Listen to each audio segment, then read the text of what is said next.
him Ray, I think is what we were calling the stable master. Or Roy. Was it Roy? Was it Roy or Ray? I can't remember the stable master's name. Okay, well, let's call him Roy. Tom Bodette? Nope, he's Roy. Roy is down with you guys. That's right. He's blind as fuck. Mercy. You got it. Hey man, some traveling wheelberries. It's some good How shit. iconic is that guy, right? Yeah. Okay, so He's a hard Radar. reflector back in the day. yelling back, north or east? East. The delegates went east. Going after the delegates. You mean the council members. Council, sorry. Yeah, the The councilman. delegation's a different thing. Right. Yeah, I'll go. Going for Kalesa or going for the council? Council. Council. You guys are all in separate maps. I know. What's the golden rule of D&D? Never split the party. We haven't followed that rule yet. One session. Nope. No, we haven't. Everybody, like, Brigid just came back with a fresh cup of coffee. And go ahead and repeat. Okay, well, Adar is basically asking, do we go after the council or do we go after Kalesa? Oh, I heard that, Okay. and Talia, Talia but says council. council. Talia said council. Yes. And what does Hugor say? Hugor doesn't say anything. It just keeps riding towards the three-figured cart. Okay. And then that's what I'll do for now. That's Okay. his action. And Brigid? Council. Brigid, if you get within 600 feet of them, you don't have disadvantage. They ignore cover. Okay. Council? No, I can't do council. I can't because the Billy is on the other one. Maggie wants to do the council. Okay, Brigid won't let it happen. That's character. You get an inspiration if you don't already have one. I don't. Literally, Hugor was going to, if the crew split off and all went after the council, he would have reined in his horse, Yeah. spit on the ground a little bit, and followed you guys. But Okay. if he sees Brigid coming, Adar's got a thing for innocence. And at this point, Kalesa is an innocent, and she has to be under duress of some kind of, I'm guaranteed of it. If So I gotta go that's save still her. Kalesa. Right. But I'm convinced it is. Well, Adar is convinced that it is Kalesa. And so he looks back and goes, sorry, lass, we're going forward. So everybody tricked you, Talia. We gave you a vote. Which way do we go? And then everybody started to veer this way, and they're like, psych! And you're like, I got this! once I see that happen, Wait, no, hold on. You already made your declaration, yo. Okay. Talia, the consensus is, while you guys are riding hard, you initially were going to go after the council, but then everybody just started going back over toward the Kalesa route. Do you want to join them and go that way, or do you want to go after the council? I'll follow the council, but I'm gonna pull back. I'm gonna scout them out. well, they've seen you already, though, right? That doesn't mean anything. Maybe they'll think we all went after Kalesa. Like, do they still have line of sight on him where they can still see him? Yeah. Or You won't be able to conceal yourself. Well, it's not. Chase. Yeah, it's a chase, but I'm gonna stay far enough back where I can keep an eye on them, see where they're going. Okay, they're going to the quarry. Yeah. They're heading toward that way. That's Nothing else happens toward the quarry. That's or really goes on there. So they're heading toward the quarry. until they follow behind.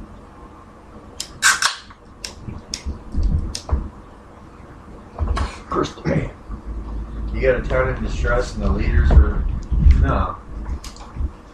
You have an innocent being taken against her will. If I could save time in a battle. I swear we should take all of those belches and instead of the intro music, just at one point have that as the intro music. If I could make them sound like smoke on the water, I would. Like, Auto-tune Make it into the green sleeves. No, that would sound freaking horrible. That'd be awesome. I tell you what needs to happen. There needs to be an intro made of nothing but coughing, and then nothing but Jason and all of us laughing whenever you were doing the examining the short sword. Exactly. Because you fucked up examine and short sword multiple times and attempted to correct both of them. And couldn't. And couldn't do it. I was incapable of speaking that word. Couldn't do it. Two of them. Examining. No, I'd get one right, but then not the other. Right, exactly. Examining. I would examine the short sword. Short sword. What? Fuck. All right, so Talia, you're going to fall back and pace these guys. Is that what you're going to do? Yeah. Okay.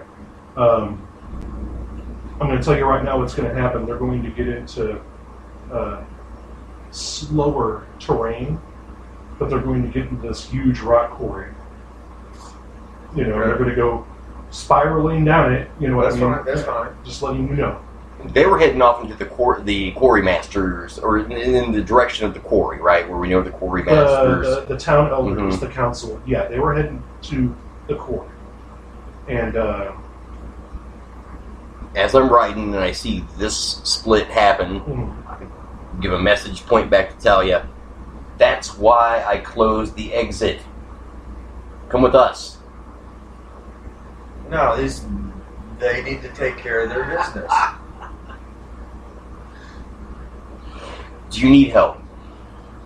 Do what you want. Do you need me? I don't know yet. Oh my god, instead of just, let's make a plan. Make a plan. I have no investment with Kaylessa. I know that. Yeah. There's nothing that Kaylessa has in Talia, you know. You three are, he's not. Right. Okay. I'm telling him what's going to happen. Right. And that way I can run with You guys do that. Talia is tailing him. I got you. I trust you. She's going to find out just because he closed one entrance that we know of. Boy, just trust the lie. She can take care of herself. All right. Turn the horse and go back into full charge with these guys back towards Kaylessa's wagon. About another 5 minutes go by. You guys are riding hard. You're definitely in the point where you can see, I don't know, you're within 600 feet. So at 600 feet, I'm trying to think, you wouldn't be able to see details at 600 feet, right? Dude, I don't have that kind of knowledge. I don't have that kind of knowledge in D&D either, but you would no, think... just not D&D, just in real life, man. If I was looking 600 feet at a human being, I think that'd probably be a stop sign. I figure stop sign from 3 blocks away. I can see that. Way more than 3 blocks. Think about this: a telephone pole is 20 foot tall, so you have 5 telephone poles per 100 feet. So you'd be talking about 60 telephone poles in length. Yeah, I know, man. It's 6 football fields. Yeah, or not, it's not. It's that's yards. Yeah, but anyway, what I'm trying to figure out here is if she could make out targets other than shapes. And we've got head shapes. I would think at 600 feet she could identify male, female, small boy. Maybe. Yes. We got Billy. I think it'd be pretty easy to tell, even at 600 feet. Yeah, fat man, chick, small girl, that kind of thing. But hey, that's Kaylessa. But okay, what if? Okay, this is what I'll tell you. One figure is human-sized. 2 other figures, the 2 figures that are sitting, it's like an open bed Conestoga wagon. Okay, it doesn't have the top on it, so you can see the silhouettes of the people. The person driving is of small size. The person sitting in shotgun is of small size. The person in back, so you have driver, shotgun, and then the person sitting in back is right here, is human size. That's what you see. full-grown human size. You do not see. She does. And the reason why this is coming up, well, I'm sorry, you do, but the reason why I'm describing this to her is because she's the only one that's going to be doing any kind of action at this point. What would you like to do, Brigid? I can only tell size. I can't tell anything but size. Yeah, dwarves, halflings, gnomes. Shoot out their tires. Yeah. Shoot the horse.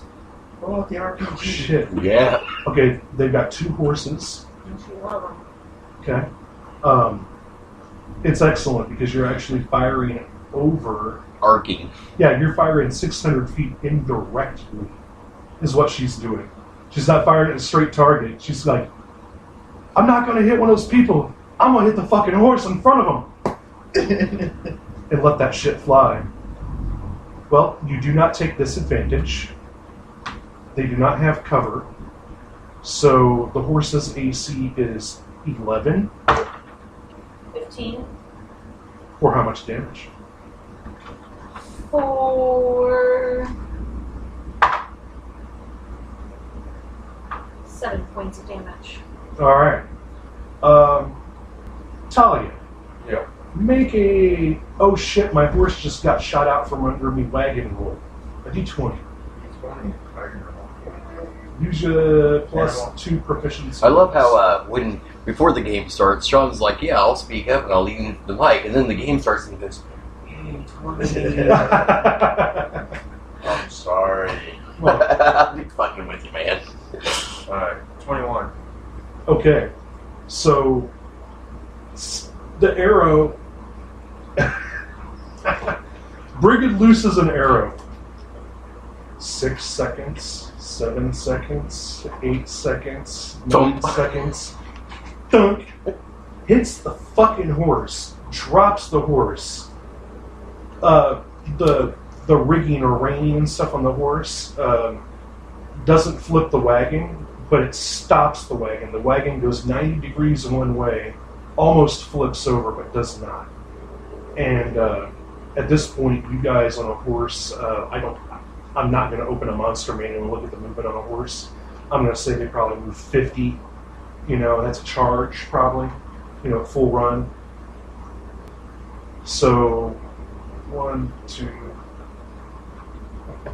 How many turns does Brigid get before it gets to 120 feet? That's what I need to know.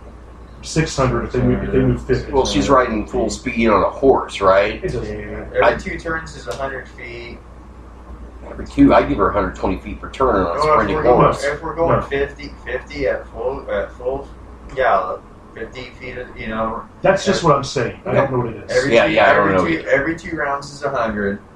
So it'd be 100, 200, 300, 400. It'd be a full turn to get about 500 feet, which would put her at 100. No, that would put him within. It would put casters within 120 feet Yes. for those long range spells. So she gets 10 turns. 10 rounds, yes. Okay, basically you can react to what's going on for the next 10 turns, if you'd like. The wagon is stopped. The wagon is stopped. And what are the people there in the wagon doing? Okay, turn 1. They hop off the wagon behind it. Now that she's closing distance, sorry. Turn 2, I'm going to... No, that's what they did. What do you want to do on your turn 1? I want to ride up to the wagon. So you're charging. I'm charging. Okay, so turn 2. Now I'm riding up into this as well. I can still see these guys. She doesn't have any better vision than me, right? Nobody else can reach out and touch them, though. Yes, but can I make out more distinct figures as we're coming closer? 2 small figures. You don't see Kalessa at this point. You see a humanoid figure in the back. It's slunched over, bag over the person's head. It's human-sized. In the back? Yeah. Message over to Talia. Or message over to Brigid. Don't shoot the one in the back. One In the that's- cart. In the one cart. that's not moving? Got it. Now, the interesting thing is Brigid can see their feet and their legs back behind the wagon, which means technically she has line of sight, so they don't get cover, and she's not at disadvantage. Nice. This is where Brigid shines.